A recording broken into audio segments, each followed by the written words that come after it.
Welcome to a beginner's tutorial for QDC Core 4.0. I'm going to give you as much information as I can, so let's dive into this and help you understand how to use QDC Core. As soon as you load up the world, obviously you have your main item, and if you ever lose this item, all you need to do to get it back is log out and log back in. And as long as you have an inventory space, the game will always re-give you the item if you lose it. So you never have to worry about losing this item. Every item that needs to be crafted within the mod requires you to discover items and may require you to have some items in your inventory as well. Quantum cores, the quantum receiver, quantum knowledge, and the quantum transmitter are items used to craft the majority of quantum items. These are very easily obtained by simply digging dirt, mining stone, and killing mobs. Fortune does affect the drop rate, so if you have fortune, that will help you out a lot. So let's talk about how to actually discover items.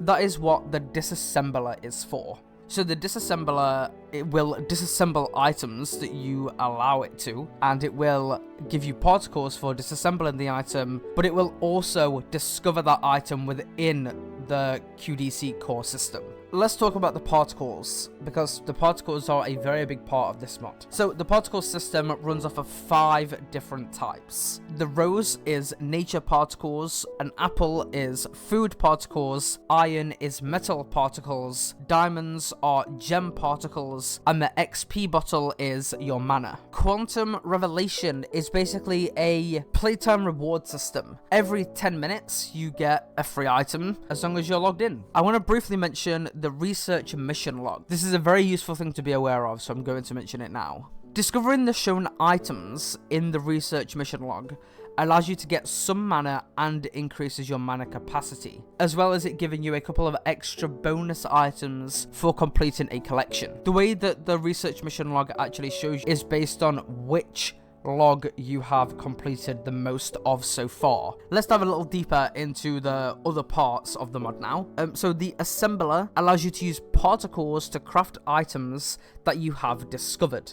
There's also a converter section, which allows you to exchange one type of particle into another. The interface shows you clearly which particles you're exchanging and the amounts they exchange for. It will not let you increase the amount of particles to exchange higher than the amount that you already own. There's also another core item. This core item can be made with various different types. And what I mean by that is there is a wood core, a iron core, a diamond core, a netherite core, and so on. These cores also require you to have the previous tier of core to be able to craft the current one. Cores are used to create machines and increase the perks of some machines. For example, a tree harvester has 2 stats that can be increased by using the cores: speed and working area. Some machines do only have 1 stat that can be increased though, which is usually speed. To create any core, you must have the type of core item discovered. So for example, if you want to create a diamond core, you need to have diamonds discovered within the system to be able to do so.